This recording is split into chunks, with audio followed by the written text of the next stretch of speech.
Rahasia investasi orang Yahudi.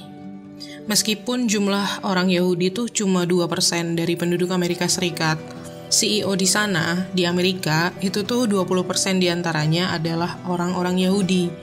Dan 40% miliarder di Amerika juga orang Yahudi.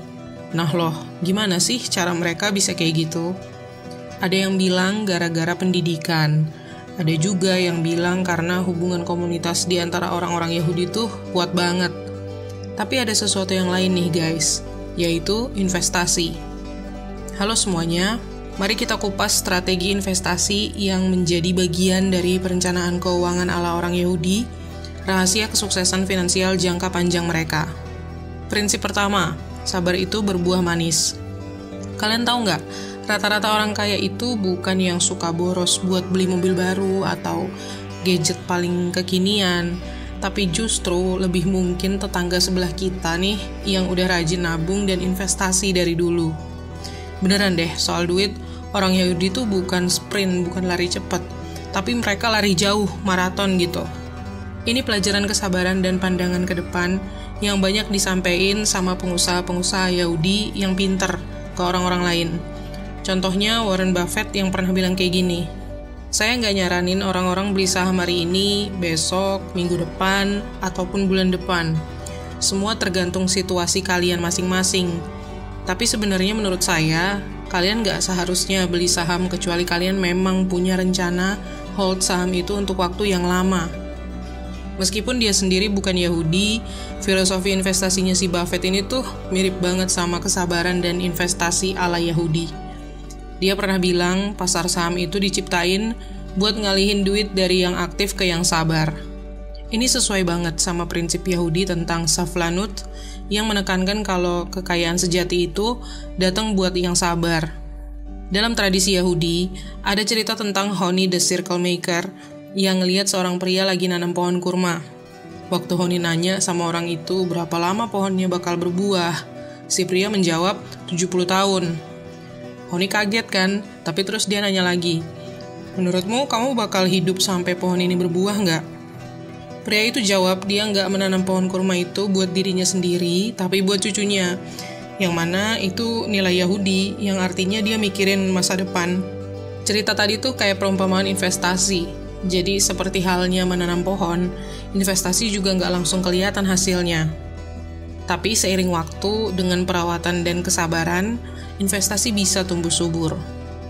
Ini bukan cuma soal membangun kekayaan dan kesuksesan buat diri kalian sendiri, tapi juga buat anak cucu, generasi kalian selanjutnya.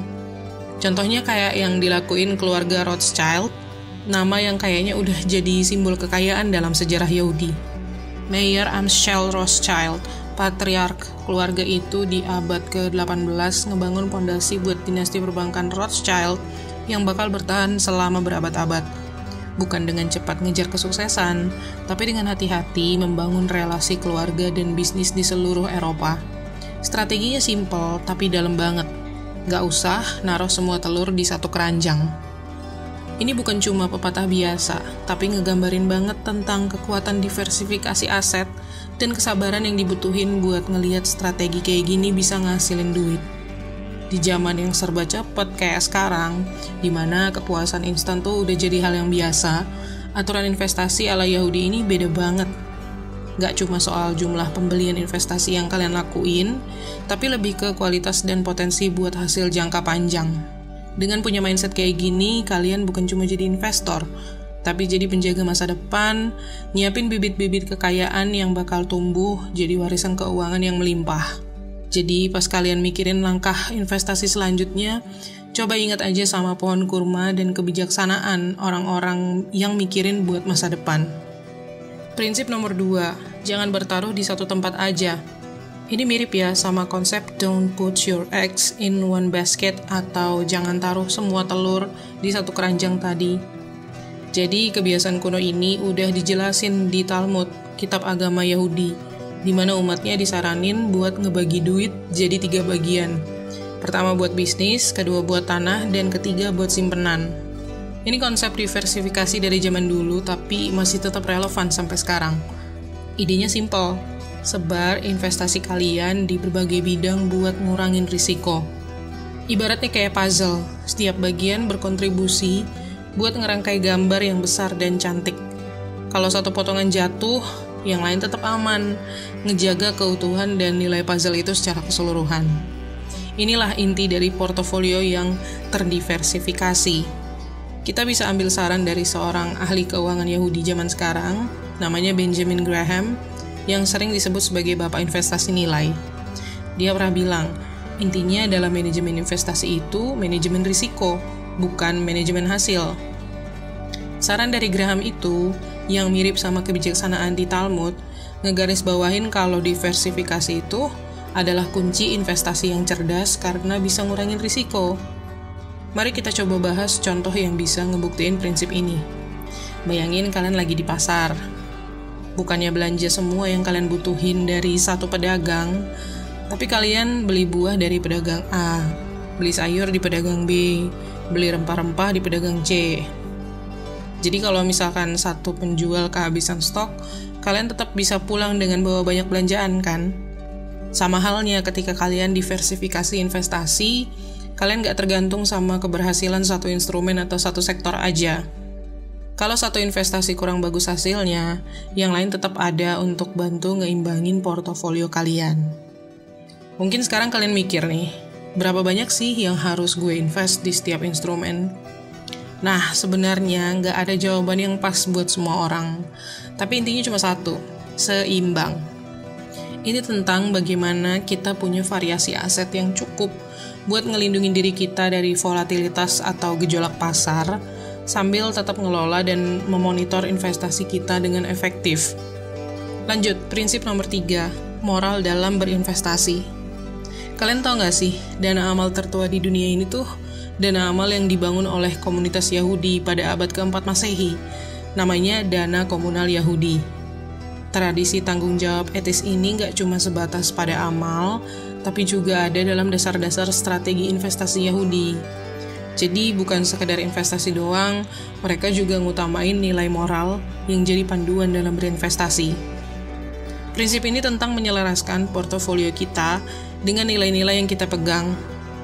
Nah, fun fact-nya, konsep ini tuh semakin populer dalam dunia investasi zaman sekarang dengan 3 kriteria utama, yaitu ESG atau environment alias lingkungan, social, dan governance alias tata kelola.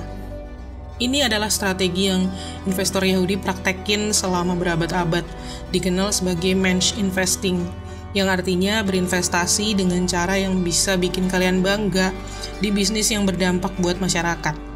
Contohnya kayak si investor Yahudi yang legendaris, Sir John Templeton, yang pernah bilang, nggak mungkin ngehasilin kinerja yang luar biasa kalau kalian nggak ngelakuin sesuatu yang beda dari kebanyakan orang.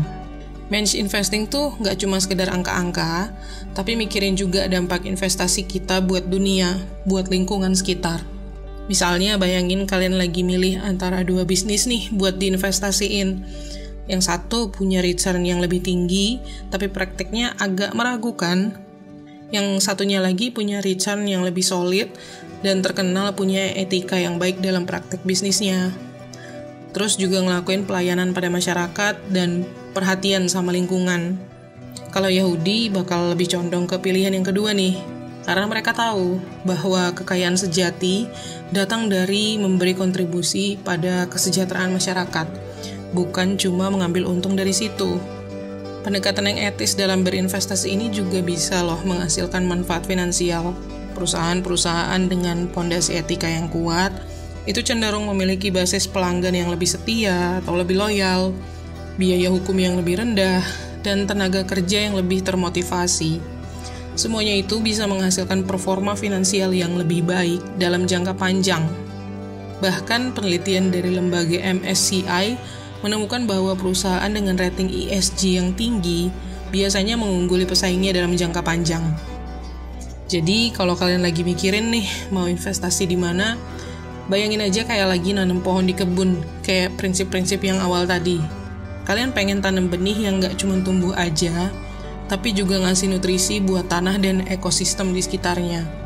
Dengan memilih investasi yang mencerminkan praktik etis dan tanggung jawab sosial, kalian gak cuma ngebangun kekayaan, tapi juga warisan integritas.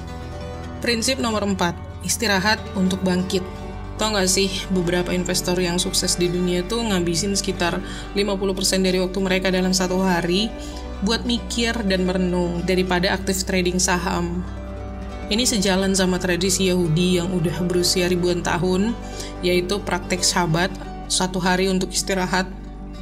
Di era yang kulturnya sering mengaitkan kesibukan dengan produktivitas kayak sekarang gini, prinsip istirahat untuk bangkit ini itu seolah bijak banget, karena mengingatkan kita bahwa terkadang tindakan terbaik tuh adalah tidak berbuat apa-apa.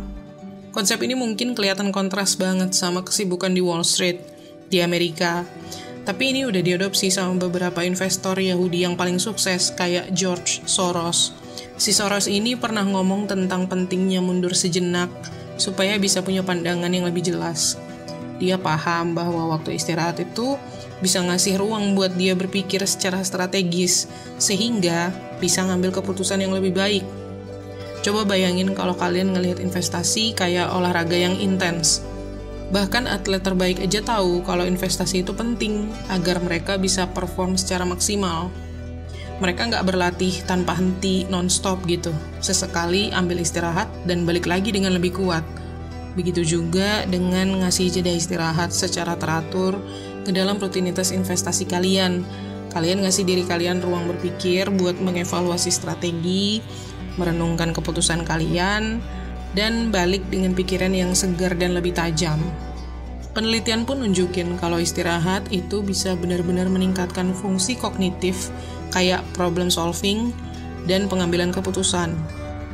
Kalau diaplikasikan ke dunia investasi, artinya kita bisa bikin keputusan yang lebih bijak, nggak tergesa-gesa, dan punya kemampuan lebih buat tetap pada jalur ketika ada volatilitas pasar.